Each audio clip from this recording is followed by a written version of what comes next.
Hello students, I hope you are doing well. Last classes में हमने दो important organelles की बात की थी, माइटोकॉन्ड्रिया एंड प्लास्टिड्स। आज की क्लास में हम बात करने वाले हैं प्रोटीन फैक्ट्रीज की, जो हैं राइबोसोम्स। ये राइबोसोम्स बहुत ही यूनिक ऑर्गेनेलीज होते हैं, बहुत ही अलग तरीके के ऑर्गेनेलीज होते हैं।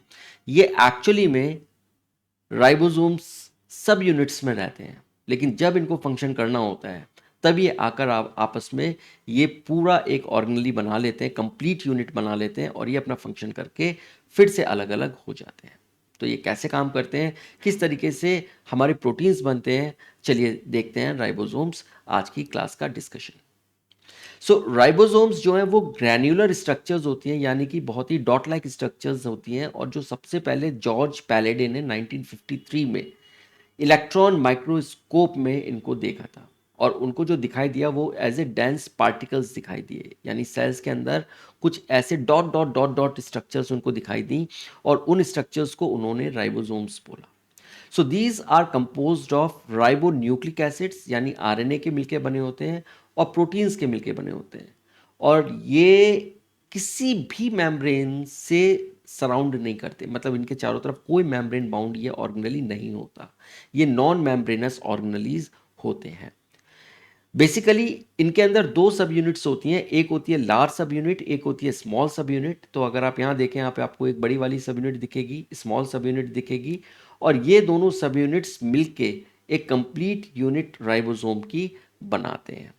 और जो ये इंडिविजुअल सब यूनिट्स होती हैं, यानी लार्ज सब यूनिट और स्मॉल सब यूनिट्स, ये न्यूक्लियस के अंदर न्यूक्लियोलस, जो उसका पार्ट होता है न्यूक्लियस का, न्यूक्लियोलस के अंदर इनका सिंथेसिस होता है, और फिर ये अलग अलग सब यूनिट्स साइटोप्लाज्म के अंदर जाती हैं और वहां पर ये असेंबल होती हैं और ये बनाती हैं कंप्लीट राइबोसोम्स। ठीक है, और यहाँ जो ये रास्ता लेती हैं न्यूक्लियस से साइटोप्लाज्म तक जाने का, वो होता है न्यूक्लियर पोर्स, और ये न्यूक्लियर पोर्स के थ्रू न्यूक्लियस से दोनों सब यूनिट्स निकलती हैं और ये साइटोप्लाज्म के अंदर अपनी जगह पर चली जाती हैं। नाउ राइबोसोम्स जो होते हैं, हम उनको सेडिमेंटेशन कॉफिशिएंट यानी एस से उनको हम लोग पहचानते हैं, और एस का मतलब होता है स्वेडबर्ग्स यूनिट।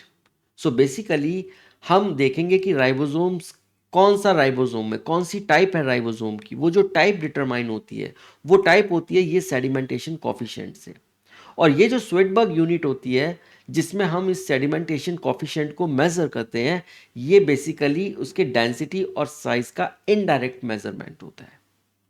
ऑलराइट, अब अगर आप देखें तो ये हम लोग जो करते हैं, यूकैरियोटिक राइबोसोम्स जो होते हैं वो 80S होते हैं, यानी कि जो उनकी जो सेडिमेंटेशन कॉफिशिएंट होता है वो 80S होता है, और जो उनकी सब यूनिट्स होती हैं, लार्ज सब यूनिट और स्मॉल सब यूनिट, लार्ज जो होती है वो 60S की होती है, और जो स्मॉल होती है वो 40S की होती है। अब अगर आप देखेंगे तो बहुत सारे स्टूडेंट्स के अंदर ये कन्फ्यूजन होता है कि सर 60 और 40 तो 100 होता है, तो ये 80 क्यों है। यहाँ पर ये एडिशन नहीं कर रहे हैं हम लोग, यहाँ पर हम लोग सेडिमेंटेशन कॉफिशिएंट को डिटरमाइन करते हैं, और कैसे करते हैं उसके लिए हम लोग यूज़ करते हैं अल्ट्रा सेंट्रीफ्यूगेशन। तो अल्ट्रा सेंट्रीफ्यूगेशन एक मशीन होती है जिसके अंदर, जैसे आपकी मिक्सी होती है घर में, और वो उसके अंदर का जो ब्लेड होता है वो बहुत ज़्यादा तेज़ी के साथ रोटेट करता है, इसी तरीके से हमारे पास होता है लैब के अंदर अल्ट्रा सेंट्रीफ्यूज, और उस अल्ट्रा सेंट्रीफ्यूज के अंदर कुछ रोटर्स होते हैं जिनके अंदर हम कंटेनर्स में कुछ जो जो ये राइबोसोम्स या सेल के जो एक्सट्रैक्ट होता है उसको हम लोग डालते हैं, और उसको हम स्पिन करते हैं, उसको रोटेट करते हैं, और बहुत हाई उसके रोटेशन होते हैं। राइट, तो वो जो रोटेशन होता है उससे क्या होता है, जो जिस भी डेंसिटी का और साइज का ये पार्टिकल होता है, उसका जो स्पीड होती है रोटेट करने की, वो स्पीड अलग हो जाती है। उसका जो सेडिमेंटेशन होता है, उसका रेट ऑफ सेडिमेंटेशन हम जिसको बोलते हैं, वो रेट ऑफ सेडिमेंटेशन उसका डिफरेंट होता है। तो उसके बेसिस पर हम लोग बोलते हैं कि इसका सेडिमेंटेशन कॉफिशिएंट क्या है। तो अगर आप देखें तो ये 60S है, 60S इसका सेडिमेंटेशन कॉफिशिएंट है। लार्ज सब यूनिट का 40S होता है सेडिमेंटेशन, जो स्मॉल सब यूनिट का, और जब ये दोनों मिलते हैं और एक कंप्लीट यूनिट बनाते हैं तो वो बन जाता है 80S का यूकैरियोटिक राइबोसोम, यानी इसका जो कंप्लीट यूनिट का सेडिमेंटेशन कॉफिशिएंट होता है वो 80S होता है।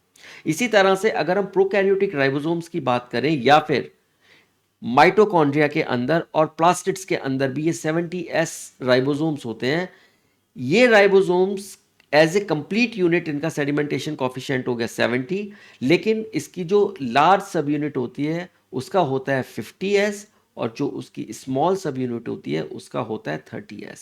तो 50s और 30s इन दोनों का सब यूनिट्स का सेडिमेंटेशन कॉफिशिएंट है, और कंप्लीट यूनिट, कंप्लीट राइबोसोम का प्रोकैरियोटिक या ऑर्गेनली जो हमारे डीएनए होते हैं, सॉरी राइबोसोम्स होते हैं जो माइटोकॉन्ड्रिया और प्लास्टिड्स में होते हैं, उनका होता है 70s। तो इस तरह से हम लोग राइबोसोम्स को टाइप करते हैं कि ये किस टाइप का राइबोसोम है।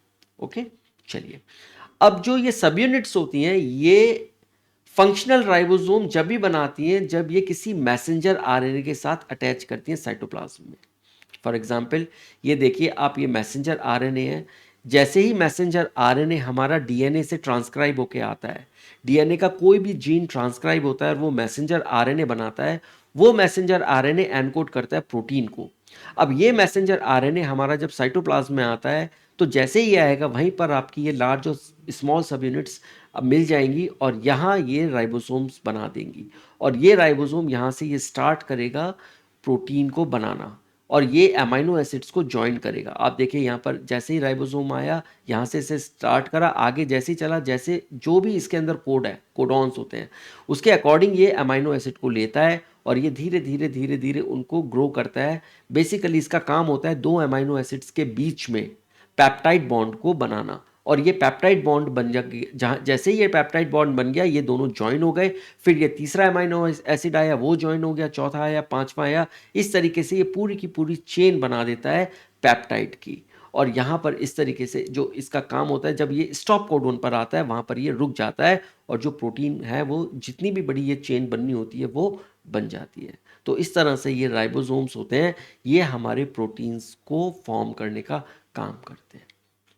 Now they are the sites of the protein synthesis आपने देख ही लिया, और साथ में हमारे जो राइबोसोम्स होते हैं ये कुछ फ्री राइबोसोम्स होते हैं, ये साइटोप्लाज्म के अंदर होते हैं। तो जो प्रोटीन्स साइटोप्लाज्म में होते हैं वो, और जो साइटोप्लाज्म के अंदर उनको फंक्शन करना होता है, वो फ्री राइबोसोम से बनते हैं। और कुछ जो राइबोसोम्स होते हैं वो एंडोप्लाज्मिक रेटिक्यूलम के ऊपर अटैच होते हैं, जिसकी वजह से ये अपीयरेंस इनकी रफ हो जाती है, और हम इसको बोलते हैं रफ एंडोप्लाज्मिक रेटिक्यूलम। तो जो प्रोटीन्स या तो मेम्ब्रेन बाउंड होंगे या फिर वो एक्सपोर्ट के लिए डेस्टाइन्ड होंगे, जिनको सेल्स के अंदर किसी और जगह पर जाना है, या सेल के बाहर कहीं और जाना है, या मेम्ब्रेन के अंदर जाना है, तो ऐसे राइबोसोम्स के जो प्रोटीन्स होते हैं वो यहाँ पर बनते हैं एंडोप्लाज्मिक रेटिक्यूलम में, वहाँ से ये गोल्जी में आते हैं, गोल्जी से ये अपनी अपनी जगह पर एक्सपोर्ट हो जाते हैं। तो इस तरीके से दो तरीके के राइबोसोम्स होते हैं, एक होते हैं फ्री और दूसरे होते हैं मेम्ब्रेन बाउंड। और जो मेम्ब्रेन बाउंड होते हैं वो एंडोप्लाज्मिक रेटिक्यूलम या न्यूक्लियस जो मेम्ब्रेन होती है उसके ऊपर भी लगे हुए होते हैं। तो ये था आज का डिस्कशन। अब हम बात करेंगे आपसे अगली क्लास में आगे के ऑर्गेनेलिज को लेकर। तब तक आप अपना ख्याल रखिए। Take care and thank you.